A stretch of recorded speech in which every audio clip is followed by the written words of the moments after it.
বাড়ি তৈরির জন্য আমরা সাধারণত আবাসিক এলাকা বা কোলাহলমুক্ত জায়গা পছন্দ করে থাকি। সেখানে থাকে ভালো শিক্ষা প্রতিষ্ঠান, যোগাযোগ ব্যবস্থা এবং চিকিৎসা সহ নানা নাগরিক সুবিধা।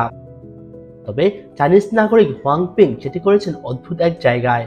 আর সেজন্য সাংহাইয়ের দক্ষিণ পশ্চিমাঞ্চলীয় শহর জিনজিংয়ে তার বাড়িটি ঘিরে এখন ব্যাপক আগ্রহ স্থানীয় পর্যটকদের মাঝে। একটি দেয়ালে ঘেরা চারপাশ, বাড়ি থেকে বের হতে হয় কংক্রিটের পাইপের মধ্য দিয়ে, ডান ও বাম দিকে দেখা মেলে গাড়ির রাস্তা। অবিশ্বাস্য হলেও সত্য, তার বাড়িটি পড়েছে একটি মহাসড়কের মাঝখানে। কিন্তু বসবাসের জন্য কেন এমন অস্বাভাবিক জায়গা পছন্দ করেছিলেন হোয়াং পিং? জানা যায় কয়েক বছর আগে সাংহাই প্রদেশের রাস্তা উন্নয়ন কর্তৃপক্ষ হাইওয়ে নির্মাণের জন্য ভূমি অধিগ্রহণের উদ্যোগ নেয়। এখন সরকার হোয়াংকে জমির বদলে $2,20,700 এবং আরো কিছু সম্পত্তি দেওয়ার প্রস্তাব দেয়। তবে আরো ভালো দামের আশায় সেই প্রস্তাবে রাজি হননি তিনি।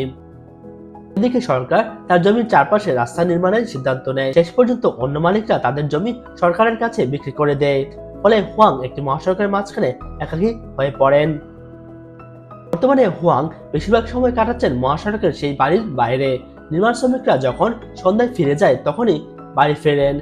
তবে এটা নিশ্চিত, মহাসড়ক উদ্বোধন হলে যানবাহনের শব্দ আর কোলাহলে তার জীবন আরো অসহনীয় হয়ে উঠবে। তবে একটা সময় নিজের বড় ভুল অনুধাবন করতে পারেন হুয়াং। স্থানীয় গণমাধ্যমকে তিনি বলেন, যদি পিছনে ফিরে যেতে পারতাম তাহলে সরকারের শর্তে রাজি হতাম। মনে হচ্ছে একটি বড় বাজি হেরেছি।